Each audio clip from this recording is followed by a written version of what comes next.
एक uniform civil code के नाम से कानून बनाया जा रहा है जिसमें मुसलमानों के जो बुनियादी वो कह रहे हैं कि हमारे अकायद हैं उनको कुछ चेंज किया जा रहा है कि और उसके बाद हम वापस आके कश्मीर में लोगों को ये सिखाते थे कि नहीं, हमें तो ना पाकिस्तान के साथ जाना है ना हिंदुस्तान के साथ, हमें तो आजाद कश्मीर बनाना है। अगर आप कहते हैं कि जी इंडिया एक सेकुलर मुल्क है और इंडिया के अंदर हर जो है मजहब के लोगों को अपनी आजादी है और पूरी दुनिया के अंदर इंडिया की डेमोक्रेसी की भी बात हो रही है, तारीफ कर रहे हैं।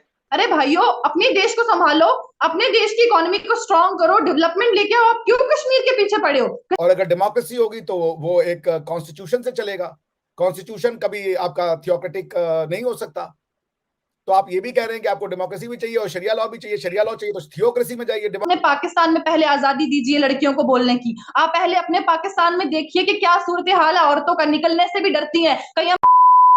नमस्कार दोस्तों, आपने सुना ही होगा यूसीसी आने वाला है, जो कि प्रधानमंत्री नरेंद्र मोदी ने इसके बारे में बताया भी था। हाल ही में उन्होंने एक भाषण दिया था। इस पर पाकिस्तान के लोगों का भी रिएक्शन आया है। तो पाकिस्तान के लोग कह रहे हैं ये शरिया लोगों के खिलाफ है, हमारी 4 शादियां नहीं होगी, ये नहीं होगा, वो नहीं होगा। मतलब पाकिस्तानियों को लगी है अभी भी 4 शादी की। उनके वहाँ भुखमरी का दौर है, लोन के लिए IMF के पीछे भाग रहे हैं, पर उनको अभी तक लोन नहीं मिला। आप देखिए पाकिस्तानियों ने क्या बोला इस पर। एक यूनिफॉर्म सिविल कोड के नाम से कानून बनाया जा रहा है जिसमें मुसलमानों के जो बुनियादी वो कह रहे हैं कि हमारे अकायद हैं उनको कुछ चेंज किया जा रहा है कि जैसे कि एक मुसलमान जो है वो मर्द जो है वो 4 शादियां कर सकता है कि उसके ऊपर भी पाबंदी लगने जा रही है। इससे पहले तलाक वाले मामले पर भी एक कानून वो इंडिया के अंदर बना है। तो सर ये कैसे हम देखेंगे इसको कि अगर आप कहते हैं कि जी इंडिया एक सेकुलर मुल्क है और इंडिया के अंदर हर जो है मजहब के लोगों को अपनी आज़ादी है और पूरी दुनिया के अंदर इंडिया की डेमोक्रेसी की भी बात हो रही है, तारीफ कर रहे हैं। अगर इस तरह का कोई कानून आएगा, जिसे मैं अगर बोलूं कि मुतनाज़ा कानून जिसे मुसलमान भी एक्सेप्ट नहीं अभी कर पा रहे इस तरीके से, तो इंडिया का इमेज खराब नहीं होगा दुनिया के अंदर के मुसलमानों के ऊपर इन्होंने अपनी मर्जी से उनके कानून को तब्दील किया जो उनकी शरीयत में है कि एक जो मर्द है वो 4 शादियां कर सकता है। इसको कैसे देख रहे हैं आप सर? नहीं तो आप तो फिर मेरा क्वेश्चन आपसे ये है, हम यूसीसी पे आपको बाद में आएंगे, पहले ये बताइए कि मुसलमान होने की शिनाख्त क्या है। आप जो क्वेश्चन पूछ रहे हैं मुझसे वो मुस्लिम की शिनाख्त की क्वेश्चन पूछ रहे हैं। तो मुसलमान जब तक 4 शादी नहीं करेगा मुसलमान नहीं होगा। Is it a condition? कोई मुसलमान 1 शादी कर रहा है या ऐसे किसी देश में कह रहा है जहां पे मोनागमी है तो वो मुसलमान नहीं है, आप ये कहना चाह रहे हैं? मुसलमान होने की शिनाख्त क्या, आप ये बता दें। व्हाट मेक्स अ पर्सन मुस्लिम? मुसलमान की शिनाख्त यही है कि वो सबसे पहले तो ये है कि वो कलमा पढ़ा हो उसने और उस इस्लाम के जो बुनियादी अकायद हैं, तौहीद है, तौहीद के ऊपर अमल करता हो, नमाज, रोज़ा, हज, ज़कात, ये सारी चीज़ों के ऊपर अमल करता हो। बस इसके अलावा तो कुछ नहीं है ना। जी। अगर शरिया नहीं मिल रहा है तो वो मुसलमान है या नहीं है? जी, मुसलमान तो है वो। बात खत्म हो गई। फिर तो आपका प्रश्न खत्म हो जाता है। आप तो संसार वाले लॉ में नहीं रहते, आप तो क्रिमिनल शरिया नहीं फॉलो करते हैं मुजफ्फर भाई। आप क्रिमिनल लॉ ऑफ शरिया का क्रिमिनल लॉ फॉलो करते हैं भाई। आपके कुरान, आपकी जो मुस्लिम लॉ के 2 सोर्सेज हैं, कुरान और हदीस। तो कुरान जो है वो तो वर्ड ऑफ गॉड है, हदीस जो है वो एक्शन ऑफ प्रॉफिट है। तो प्रॉफिट का एक्शन तो अरबी का जो अरबिक सोसाइटी में जो एक्शन होता था सारे वही एक्शन है।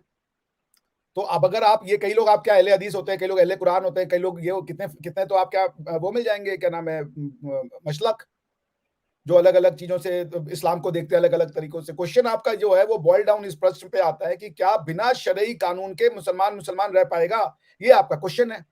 इसको आपने डेमोक्रेसी और इन चीजों से जोड़ दिया जो बेसिकली मेरे ख्याल से इररिलेवेंट है। डेमोक्रेसी का तो डेमोक्रेसी एंटीथीसिस है क्या नाम है, शरिया लॉ की। शरिया लॉ होगा तो डेमोक्रेसी नहीं होगी और डेमोक्रेसी होगा तो शरिया लॉ नहीं होगी। Democracy is antithesis of theocracy. Theocracy आएगी तो आपका आपका जो मुल्क है वो आपके रिलीजियस किताब से चलेगा, और अगर डेमोक्रेसी होगी तो वो एक कॉन्स्टिट्यूशन से चलेगा। कॉन्स्टिट्यूशन कभी आपका थियोक्रेटिक नहीं हो सकता। तो आप ये भी कह रहे हैं कि आपको डेमोक्रेसी भी चाहिए और शरिया लॉ भी चाहिए। शरिया लॉ चाहिए तो थियोक्रेसी में जाइए। डेमोक्रेसी में क्या कर रहे हैं आप मेरी बात समझ रहे हैं ना? बाकी तो फ्रीडम ऑफ रिलीजन ही है। आपने जो 5 गुण बताए भाई, तौहीद करे और वो अपने नमाजें पढ़े, रोजा करे, हज करे, कौन इनको रोक रहा है? गवर्नमेंट बल्कि फैसिलिटी देती है, हज की तो हमारे यहाँ सब्सिडी मिलती है। अभी मोदी जी ने मोहम्मद बिन सलमान साहब से मिलकर के स्पेशल एग्रीमेंट साइन करवाया, जहां उन्होंने कहा कि भारत में कई ऐसी मुस्लिम महिलाएं हैं जिनके जो महरम है उनकी डेथ हो रखी है, उस वजह से वो बेचारी अपना हज नहीं कर पाती हैं, उनको बिना महरम के हज करने की इजाजत नहीं। ये हमारा एग्रीमेंट साइन हुआ, बिना महरम के औरतें गई हैं इस बार हज करने। अपने पाकिस्तान में पहले आजादी दीजिए लड़कियों को बोलने की। आप पहले अपने पाकिस्तान में देखिए कि क्या सूरत हाल है औरतों का, निकलने से भी डरती हैं, कहीं हम निकले ना तो हमें कोई देख ना ले। रेप केसेस देखिए आप कितने बढ़ रहे हैं पाकिस्तान में, क्या उन चीजों पे आप नजर डालते हैं? नहीं, सिर्फ इंडिया के कश्मीर को टारगेट करना है। आप कोई चैनल खोलो पाकिस्तान का, आज हिंदुस्तान के कश्मीर में ये हुआ, आज हिंदुस्तान के कश्मीर में वो हुआ। अरे भाइयों, अपने देश को संभालो, अपने देश की इकोनॉमी को स्ट्रॉन्ग करो, डेवलपमेंट लेके आओ। आप क्यों कश्मीर के पीछे पड़े हो? कश्मीर नहीं है आपका। ये कंसेप्ट जो है ये आपको समझ जाना चाहिए। शोएब, आपका सवाल क्या था? मैं आपको इसी बात को क्लियर करता चलूं, मैंने तो डिस्कशन स्टार्ट करने से पहले ही आपको ये चीज बताई थी कि हमेशा ये सवाल किया जाता है वहां कश्मीर, इंडिया के कश्मीर में क्या हो रहा है, लेकिन आज हम ये बात करेंगे पाकिस्तान के कश्मीर में क्या हो रहा है। मैं अपनी बात करता हूँ, बाकी जो जर्नलिस्ट हैं मैं उन्हें उनका अपना एक माइंडसेट है या उनका अपना एक तरीकाकार है। मैंने ये सवाल किया था कि जैसे पाकिस्तान में कश्मीर की अगर बात करें, पाकिस्तान साइड कश्मीर की, तो वहां पर बहुत से लोग ये नारा लगाते नजर आते हैं कि भाई हमने एक खुद मुख्तार आजाद रियासत बनानी है कश्मीर की, ना तो हमने पाकिस्तान की तरफ जाना है ना इंडिया की तरफ जाना है। क्या इंडिया साइड कश्मीर में भी ऐसे लोग मौजूद हैं जो कहते होंगे भाई पाकिस्तान से तो कोई कंसर्न नहीं है हमें, लेकिन इंडिया से भी हमें कंसर्न नहीं, हम अपना आजाद कश्मीर बनाना चाहते हैं, एक अलग रियासत बनाना चाहते हैं? कुछ लोग हैं। बिल्कुल बिल्कुल, मैं आपको बता दूं शोहेब, ये जो आपने सवाल पूछा बड़ा ही लाजमी है। ये जो कंसेप्ट था ना कि कश्मीर को ना हिंदुस्तान के साथ रहना है ना पाकिस्तान के साथ रहना है, कश्मीर को एक आजाद कश्मीर बनाना है, तो वो जो कंसेप्ट था वो आर्टिकल 370 से पहले था, जब ब्रेन वॉश किया जाता था। क्योंकि आपने सुना होगा बिट्टा कराटे, एक बड़े ही फेमस मिलिटेंट थे हमारे कश्मीर के, यासीन मलिक, एक बहुत ही अच्छे देशद्रोही थे, जिन्होंने अपने इंटरव्यूज में ये साफ साफ कहा है कि हमें पाकिस्तान बुलाया जाता था और हम भी जाते थे, आंखों पे पट्टियां बांध करके हमें ट्रेनिंग सेंटर्स में लिया जाता था और वहां पर हमें गोली चलानी सिखाई जाती थी। और उसके बाद हम वापस आके कश्मीर में लोगों को ये सिखाते थे कि नहीं, हमें तो ना पाकिस्तान के साथ जाना है ना हिंदुस्तान के साथ, हमें तो आजाद कश्मीर बनाना है। तो ये वही लोग हैं। हुर्रियत, जिसको मैं बार बार मेंशन करती हूँ, ये हुर्रियत का जो कंसेप्ट है ये टोटली खत्म हो चुका है।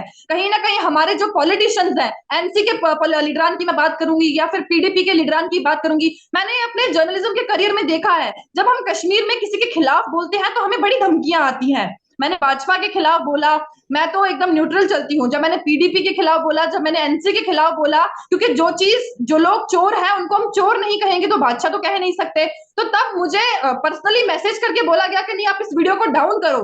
तो आप देख सकते हैं कि जो डर है वो कितना है कश्मीर में। फिर